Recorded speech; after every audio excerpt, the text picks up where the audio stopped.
tout le monde. À la tribune cette semaine, nous accueillons l'organisme Le Pas, dirigé par Nathalie Tremblay. Bonjour Nathalie. Bonjour. Qu'est-ce que Le Pas? En fait, l'association Le Pas, c'est un organisme communautaire qui offre différentes mesures de soutien aux membres de l'entourage qui accompagnent une personne atteinte de maladie mentale qui, elle, est âgée de 18 ans et plus. D'accord. Et puis, quel est l'élément déclencheur de cet organisme? Qu'est-ce qui fait qu'on a dû faire un organisme pour ça? En fait, on remonte en 1992. C'est 3 couples de la région Arthabasca-Érable, donc 6 parents, qui avaient un point en commun, c'est-à-dire qu'ils avaient tous un enfant atteint de schizophrénie. Et tranquillement, dans les années 90, le mouvement des familles en santé mentale voyait le jour dans différentes régions. Puis ces 3 parents-là, ces 3 couples-là, en fait, je dirais, ont pris leur courage à 6 mains. Et ils sont vraiment allés débroussailler, chercher de l'information pour savoir comment dans la région ils pouvaient, eux, mettre sur pied, créer, fonder un organisme. Parce que de plus en plus, le besoin se faisait sentir, ils voulaient avoir de l'information dans un premier temps, mais il y avait aussi le besoin d'échanger entre eux. D'où l'entraide qui est encore aujourd'hui un objectif bien précieux au sein de l'association. Exact. Et qu'entend-on par maladie mentale? Exactement. En fait, on a développé, nous, et on est certifié de par notre fédération pour 5 maladies principales qui sont, entre autres, principalement les troubles psychotiques, donc la schizophrénie, les troubles de l'humeur, que sont le trouble de bipolarité et la dépression majeure et sévère, donc ça prend une chronicité au niveau de la dépression, le trouble de personnalité limite et le trouble obsessionnel compulsif. On va bien entendu offrir des services, même si, par exemple, c'était des troubles anxieux ou un autre trouble de personnalité, mais majoritairement, c'est les 5 premières maladies avec lesquelles on travaille, les 5 premières que j'ai nommées. D'accord. Merci. Autant comme parent que comme conjoint, l'employeur ou le collègue de travail, c'est pas tout le monde qui ont, premièrement, accès au dossier médical de la personne. Et bien souvent, les gens nous arrivent puis il n'y a pas de diagnostic parce que là, il y a comme une décompensation, c'est complètement déséquilibré, il se passe un paquet d'affaires. Il y a eu quelques visites à l'urgence, mais il n'y a pas nécessairement eu de diagnostic. Fait que quand je parle d'expertise, c'est ça là. Moi, ça fait 17 ans que je suis là. Je me prétends pas psychiatre. Mais à partir des comportements que les gens vont nous donner, nous autres, ça va nous orienter. C'est plus un trouble de personnalité ou on s'en va plus vers un trouble de l'humeur sans nécessairement dire qu'est-ce que c'est. Parce que la façon de travailler va être complètement différente. Là.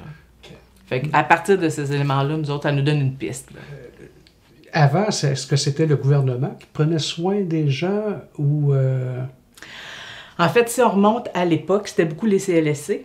Donc, il y avait, oui, déjà des programmes en santé mentale qui existaient, mais les familles, je dirais...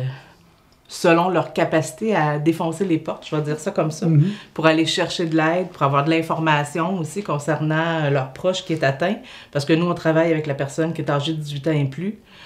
Donc, il y a tout le saut de la confidentialité.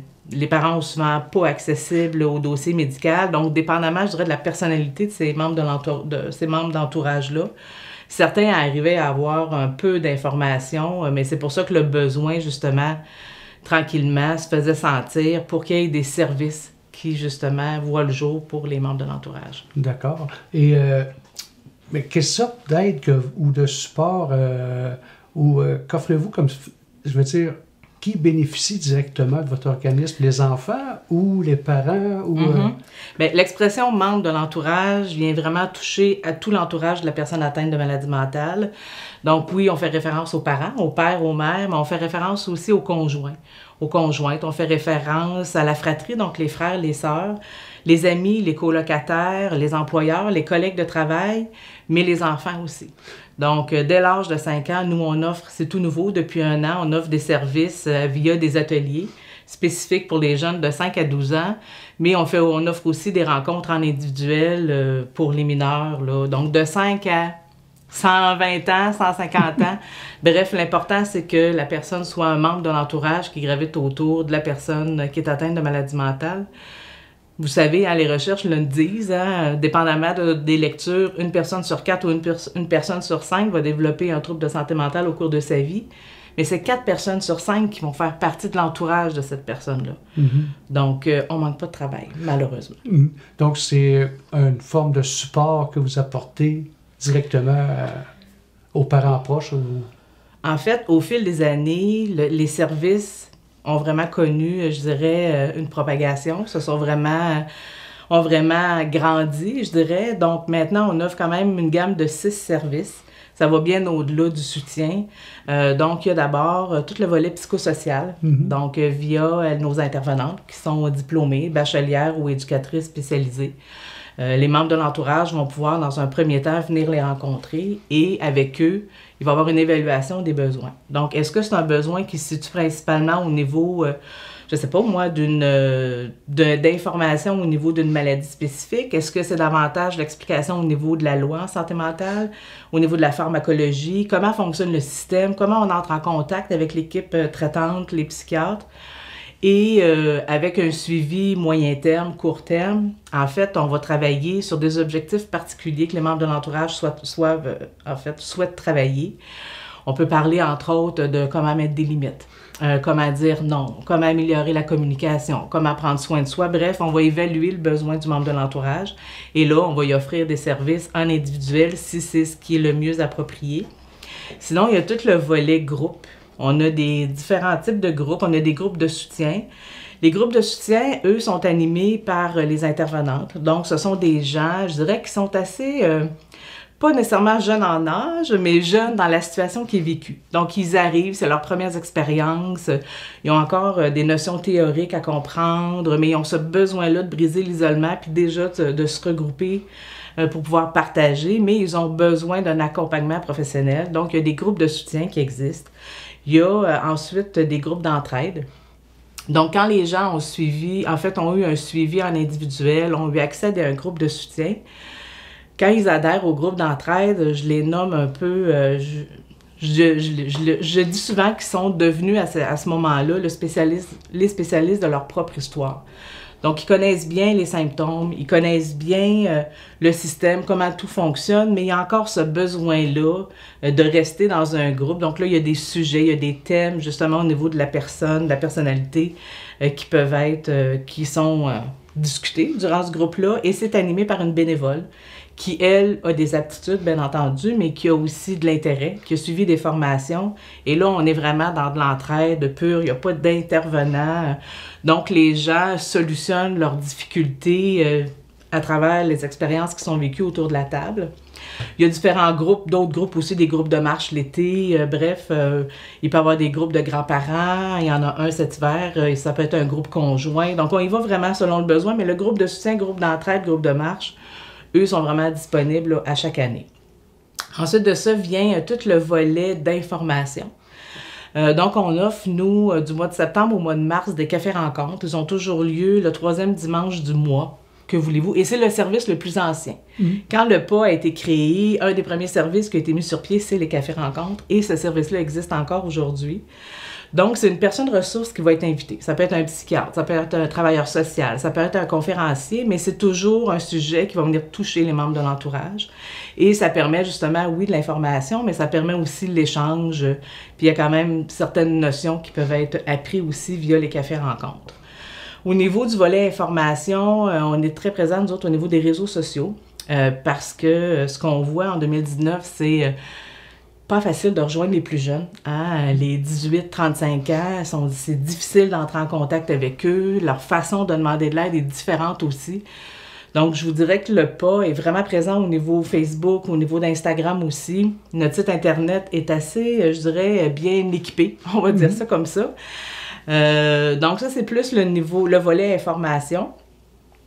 Il y a des conférences aussi, bien entendu, à chaque année qu'on va mettre sur pied. Il y a tout le volet sensibilisation, c'est-à-dire d'aller dans la communauté, d'aller via des entreprises, bref, selon les demandes, pour justement sensibiliser les gens à cette cause-là. Des fois, on est dans cette situation-là, mais on ne sait pas qu'il y a un service qui est spécialisé, qui a développé une expertise depuis 27 ans et que c'est spécifique pour les membres de l'entourage. Il y a tout le service de formation, parce que ça a été démontré, en tout cas au niveau des membres de l'entourage, il y a beaucoup de formations qui existent au niveau de la santé mentale, mais c'est souvent adressé soit à des professionnels ou à la personne directement qui est touchée par le problème de la santé mentale. Alors qu'on est toujours un peu en parallèle, nous, avec les membres de l'entourage. Donc, c'est un volet dans lequel il y a des formations qui ont été montées spécifiquement pour les membres de l'entourage et qui sont offertes par l'équipe qui travaille à l'association, souvent en complémentarité avec une personne qui est bénévole au niveau de la co-animation. Il existe aussi le service de répit-dépannage. Les recherches ont démontré qu'une personne qui accompagne un proche atteint de maladie mentale est 2 fois plus à risque de vivre une détresse psychologique que le reste de la population.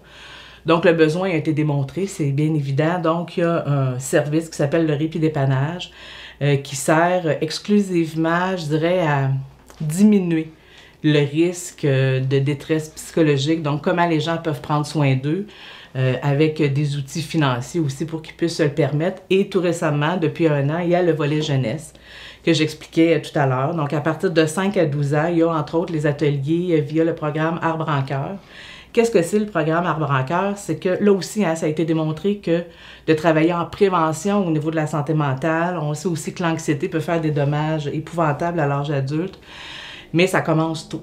Donc, de 5 à 12 ans, via ces ateliers-là, on va travailler beaucoup avec la température, avec la météo intérieure, je dirais, de l'enfant, pour que rapidement l'enfant puisse, avoir conscience qu'il vit une émotion, d'être capable de reconnaître cette émotion-là.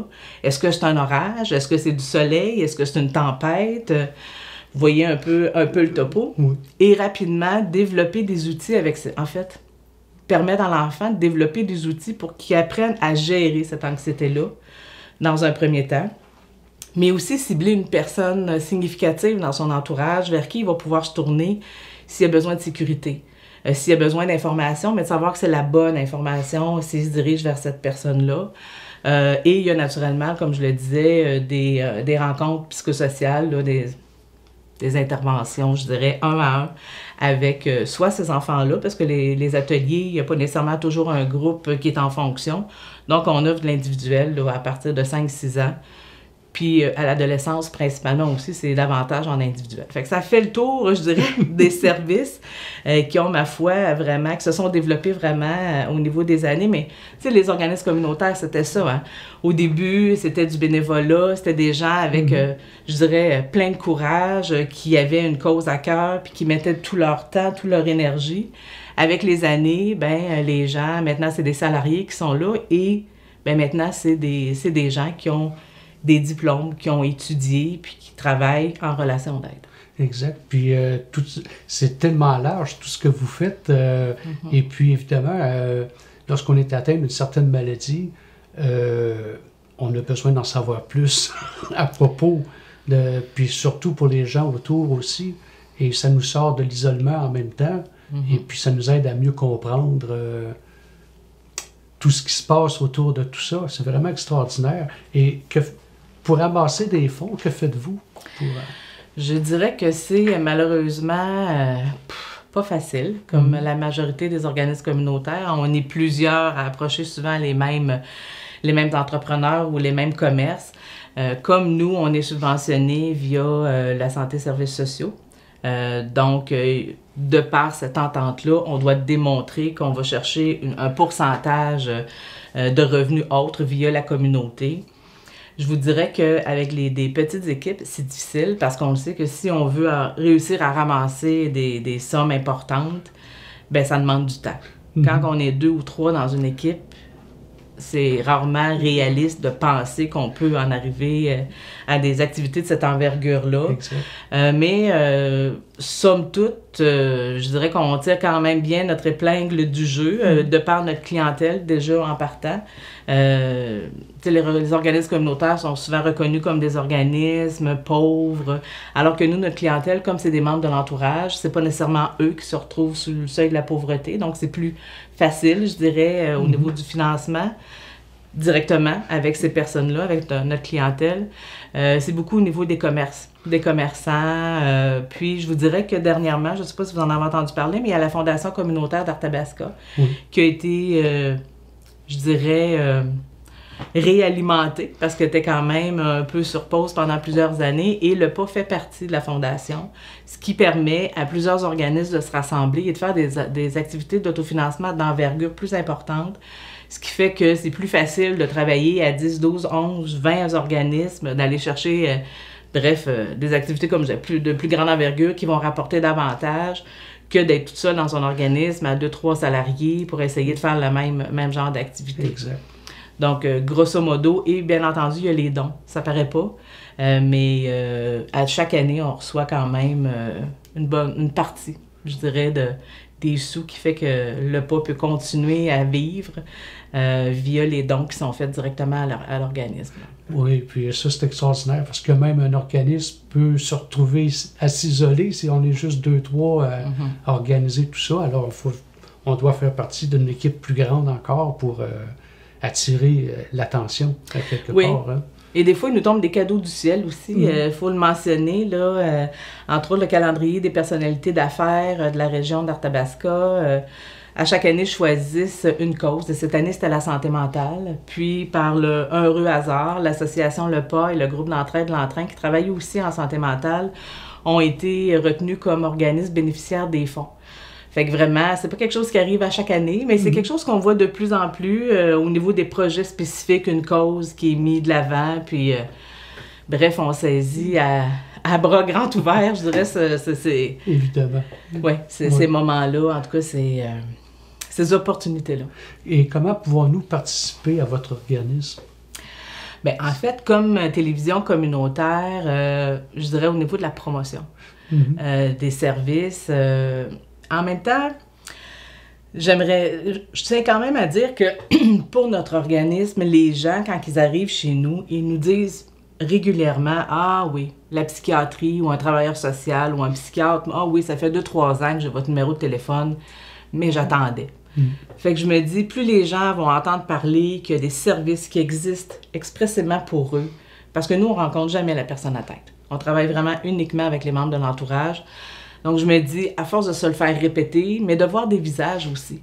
Parce que c'est un peu nébuleux. On le sait aujourd'hui, hein, les gens, avant de se présenter, même dans un organisme, mais ils vont aller googler, ils vont vouloir avoir de l'information. Est-ce que c'est un organisme qui a une bonne réputation? Est-ce que je m'en vais vers des professionnels? Fait que les gens font quand même une recherche. Fait que je me dis, la promotion, je pense que la télévision communautaire peut être drôlement aidante de ce côté-là. Puis, il ne faut pas oublier les gens d'Érable. Parce que même si les bureaux sont situés à Victoriaville, on dessert la région Arthabasca-Érable au complet. Mais tu sais, les gens qui sont à l'extrémité de l'érable, ils sont encore plus difficiles, je dirais, là, à rejoindre. Puis vous nous offrez, je dirais, cette vitrine-là qui est, ma foi, bien importante. Là. Bon, c'est bien. Et comment pouvons-nous vous joindre? Bien, en fait, il y a toujours le bon vieux téléphone. Hein? Donc, au 819-751-2842, vous pourrez parler directement, soit à moi, mais plus spécifiquement à une des deux intervenantes, Elena ou Catherine. Mais ça peut aussi être par courriel. Donc, LEPAS, LEPAS, @cdcbf.qc.ca. Sinon, on a notre site Internet sur le www.lepas.ca. Et au niveau du Facebook, Association LEPAS Victoriaville, à travers tous ces mécanismes-là, les gens vont pouvoir facilement entrer en contact là, avec l'organisme. L'association LEPAS fait partie d'une fédération provinciale qui s'appelle le Réseau avant de craquer. Peut-être que certains en ont entendu parler. Donc, il y a 38 ou 39 organismes dans les différentes régions du Québec qui font partie de ce réseau-là et qui offrent les mêmes services à une même clientèle avec une même mission que l'association LEPAS. Et on travaille tous avec la même approche ou avec le même modèle, c'est-à-dire le modèle CAP. Et c'est vraiment ce modèle-là qui va orienter nos interventions, c'est-à-dire que les gens vont souvent nous arriver dans un premier temps à titre de clients. Les gens qui arrivent chez nous, ils sont eux-mêmes dans une détresse émotionnelle. Ils ont souvent toléré des situations qui perdurent. Moi, j'en reviens pas à chaque fois, là, depuis tellement longtemps. Donc, ils sont rendus eux-mêmes tellement déstabilisés qu'ils se disent, là, j'ai plus le choix, il faut que je fasse quelque chose pour moi. Donc, on les reçoit dans cette détresse-là, qu'on accueille, bien entendu. On est souvent le premier endroit où les gens vont parler de leur situation. On est souvent les premiers étrangers à qui ils vont raconter leur histoire et on se le cachera pas, je dirais que 90% des gens qui arrivent chez nous arrivent en se disant ben moi, il faut que je sauve mon proche, qu'est-ce que je peux faire pour lui? Donc, c'est sûr qu'on les accueille dans tout ça, mais nous, notre travail, c'est de faire comprendre aux membres de l'entourage qu'à partir du moment où eux vont adopter des changements dans leur façon d'être, dans leur façon d'agir, dans leur comportement, ça va influencer la personne atteinte. Et là, on peut voir des changements tranquillement. Ça se fait pas sans heurte, ça se fait pas en claquant des doigts. C'est pas quelque chose qui est facile. Mais tant aussi longtemps que les gens ne saisiront pas que le seul pouvoir qu'ils ont, c'est sur leur vie. Puis qu'à partir du moment où eux vont changer quelque chose, ça va influencer l'autre. Il n'y a pas de pouvoir sur la vie de l'autre personne. Donc, quand les gens sortent de cette détresse émotionnelle-là, quand ils retrouvent une certaine stabilité, parce qu'il y a des gens qui ont cessé de travailler, des membres de l'entourage, pour pouvoir continuer d'accompagner leurs proches. Il y en a qui se mettent dans des troubles financiers importants pour pouvoir maintenir aussi l'aide financière auprès de leurs proches. Il y a des gens qui vont se séparer aussi dans des situations trop rocambolesques, je dirais. Donc, quand les membres de l'entourage retrouvent un certain équilibre, on va travailler avec eux au niveau de l'accompagnement.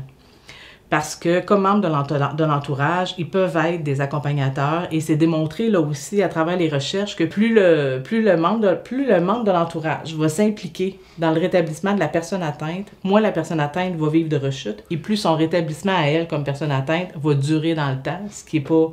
En fait, c'est ce qui est recherché là, au niveau de la démarche. Moi, j'ai jamais entendu personne qui est arrivé au bureau pour me dire « Hey, moi, Nathalie, ce que je veux, c'est bousiller toute la vie de ma personne atteinte. » J'ai jamais entendu ça. Malheureusement, la santé mentale, c'est différent de la santé physique. La santé mentale, la façon d'accompagner ces gens-là, c'est complètement différent et on est dans une culture de prise en charge. On est dans une culture de « faisons à la place de, laissons-le se reposer, il est malade ». Mais il faut arriver à faire en sorte que ces gens-là, les membres de l'entourage, puissent changer cette compréhension-là, c'est-à-dire que le système fonctionne présentement. Leur façon de travailler, c'est de rendre la personne atteinte de maladie mentale le plus autonome possible, la plus responsable possible. Et c'est pas en prenant en charge la personne atteinte, c'est pas en y enlevant son autonomie qu'on est en train de l'aider dans son rétablissement. Il y a des gens qui saisissent rapidement cette notion-là. Il y en a pour qui c'est difficile de saisir parce que quand on entend maladie, notre culture est faite comme ça, c'est il faut prendre en charge, il faut faire à la place d'eux, et sans le vouloir, bien, ils sont en train de travailler en contresens de ce que les équipes au niveau psychiatrique vont essayer de faire avec leurs membres de l'entourage. Ça peut créer des étincelles. Exact. Donc, on travaille beaucoup au niveau de l'accompagnement pour que les membres de l'entourage deviennent des accompagnateurs, mais positifs et aidants dans cette situation-là. Et le modèle 4, client, accompagnateur, partenaire, le partenariat, c'est vraiment le membre de l'entourage qui va travailler en partenariat avec les équipes traitantes de sa personne atteinte, jusqu'où il peut aller au niveau de la confidentialité, mais il y a aussi des membres de l'entourage qui vont devenir partenaires au niveau des tables de concertation, qui vont vouloir s'impliquer au niveau du conseil d'administration, devenir bénévoles au sein de l'organisme. Donc, on voit vraiment une évolution, je dirais, au niveau du propre rétablissement du membre de l'entourage, parce que lui aussi a son rétablissement à vivre. Donc, c'était pour indiquer un peu je dirais pas le cheminement, mais la direction de comment on travaille, dans le fond, avec les membres de l'entourage à l'association. C'est très intéressant parce que un parent d'un enfant handicapé ou de maladie mentale, peu importe, on fait de notre mieux. Hein, comme parents, on fait de notre mieux. Mais ça ne veut pas dire que le mieux qu'on fait est bien. Comme vous venez tout simplement de décrire. Et votre organisme, dans le but, c'est de donner de l'information en gros général et d'aider les parents ou les proches pour ces enfants-là. Si j'ai bien compris, c'est ce que c'est. Parce que on dirait qu'un parent qui a un enfant atteint de maladie mentale se sent diminuer lui-même. Alors, moi, je suis assez fort, on va passer au travers, puis on va pas chercher l'information, puis on fait plus de tort qu'autre chose. Malgré soi. Oui, même si l'intention est bonne, malheureusement. Ben, je pourrais peut-être finir en disant que, comme membre de l'entourage, vous avez tous un rôle à jouer, que ce soit un rôle de parent, que ce soit un rôle de conjoint, un rôle d'employeur, même un rôle d'enfant. Jouez bien votre rôle qui vous lie à cette personne-là. Et pour le reste, il existe des professionnels pour votre proche qui est atteint, mais il existe aussi des services spécialisés pour vous accompagner et vous soutenir à travers votre propre établissement en tant que membre de l'entourage. Alors, restez pas seul. Excellente entrevue, Nathalie. Merci. Merci.